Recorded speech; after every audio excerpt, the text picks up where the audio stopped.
Sports. Welcome back to Bite Size Sports. High Energy Kev here to warn you that the following clip is a little bit low on the energy scale. Things get a little whispery in this one, so if that's not your thing, feel free to tune out now, and if it is, I'll see you in a second. Go ahead and subscribe on your way out, though. What the hell, right? Sports. Action.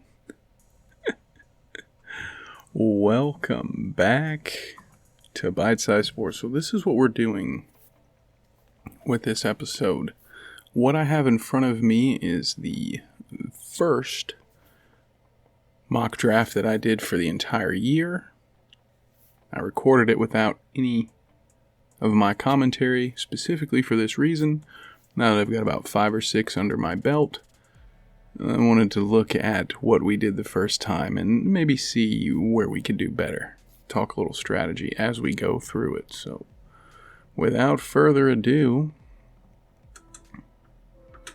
I need to mute that, don't I? Yeah. Well, clearly I went with Jonathan Taylor, as you do. Number 1 overall pick. So, first of all, if you want to go with Christian McCaffrey, good on you, man. I can't argue with you technically. The issue that I had with it is I had McCaffrey twice. Took him last year in an auction draft, IDP, auction league. If it weren't for that man, I probably would have gotten past the second round if I had had a running back. I've been burned one too many times with Christian McCaffrey. So if that's a guy that you want to take as your first overall pick, have at it. For me and my money, I want JT at that number 1 spot, and that's just how it is. Now we're sitting here at the second round, and here's maybe the first opportunity for me to improve. I don't know exactly who the lock is. I'm probably still going to take Fournette looking at that board. I know I'm going running back in a 14-team league with a flex. It's not a 3-receiver league. It used to be. If it was still a 3-receiver league, maybe that's what we're doing. But here at the third round, I don't even remember what I do here. I'm definitely not looking at Zeke. I can't fathom how he's been rated so highly. I guess I'm messing around with the settings here. You know, we're growing as a channel. We're learning clearly on the fly. But what did I decide to do with this third round pick? Did I go with James Conner? I mean, it wouldn't be a horrible decision to go that third running back. Patrick Mahomes, that's what I thought I did. I knew I took this guy early, one of those rounds. What I'm banking on, and what I probably didn't look at here, but what you'll see if you watch any more of my draft analysis, is there are some guys in that 50 to 70 range, wide receiver that I am very high on, that I'm happy to get. Let's see who we nab this first time around. Probably not Marquise Brown, probably not Allen Robinson. I bet you I took Chris Godwin here. And this is another spot where I probably would do something different. In fact, we just saw it.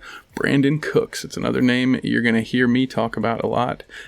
That's a wide receiver I'm very high on. Shouldn't have taken Godwin here. I took Allen Robinson. Okay, is that what I did? And then what are we going to? I would stand by that, by the way, taking Robinson over Godwin. I don't expect Godwin to be terrible. You can see what I'm doing. See, I just mentioned it. I'm looking at, well, okay, and then that was where I took Godwin. Okay. I could have sworn I had taken him. So, Robinson and Godwin, I mean, I'm not upset by that, but I'm also not thrilled with that wide receiver core. I don't know.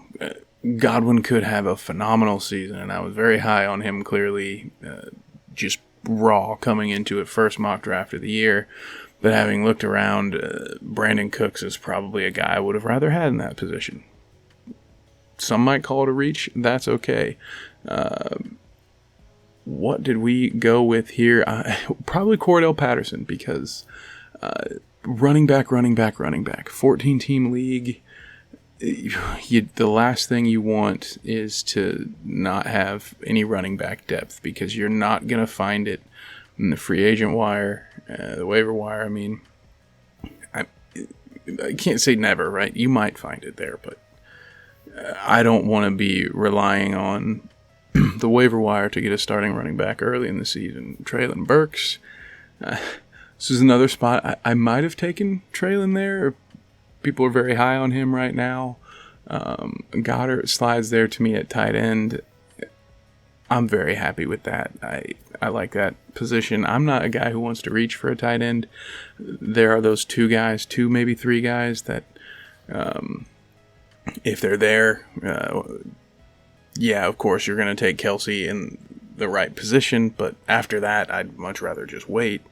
Take a guy like Goddard, Ertz. I was high on Gesicki last year, and the potential is there. I can't trust Tua anymore. We will see. Maybe I will be very happy if he makes a fool out of me. But again, I'm only going to stick my hand in that frying pan so many times. And last year, as I draft Ramondre Stevenson, not a great choice. Kadarius Toney, if that's the choice I made, I'll be very happy with that. Good job, Pass Kev.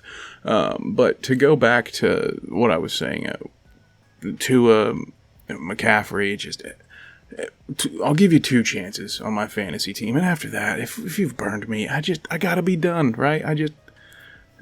I gotta see you prove me wrong a third time, but just this time for somebody else. I can't take the heartbreak, fool me twice, shame on me kind of deal. So who do we take here in the 10th round? Marlon Mack has been all over the place. This was week 1.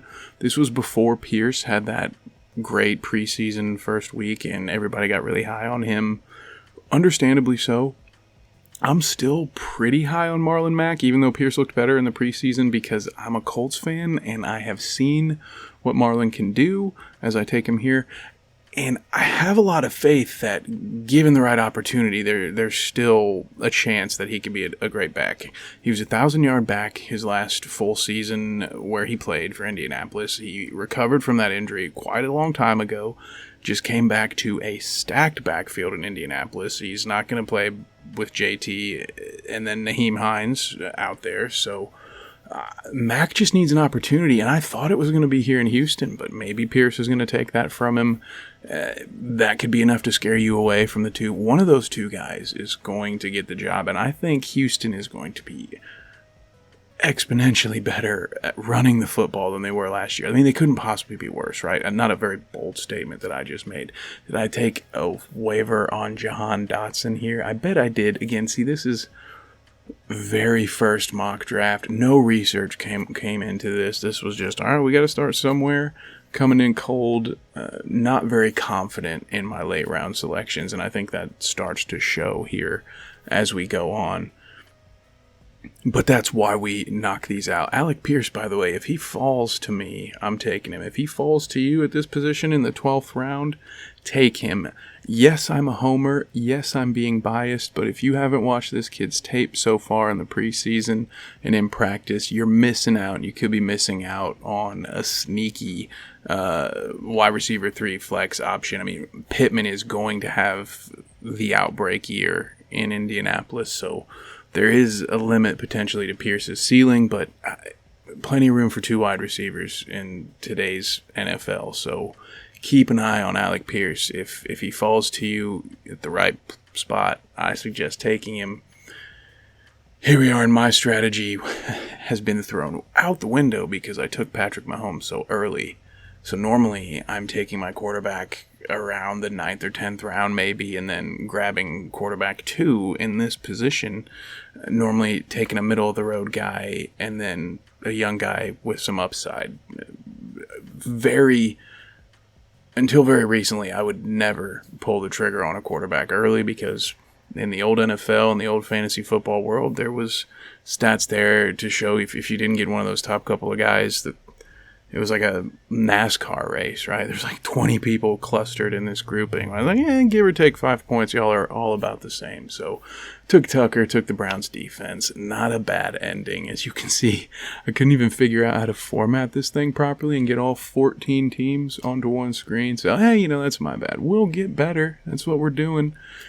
But as far as a week 1 14 team league draft goes, I'm not upset with this first run of it. Let me know what your thoughts are in the comments below. If you're in a 14-team league, what slot were you at? How did the bots treat you?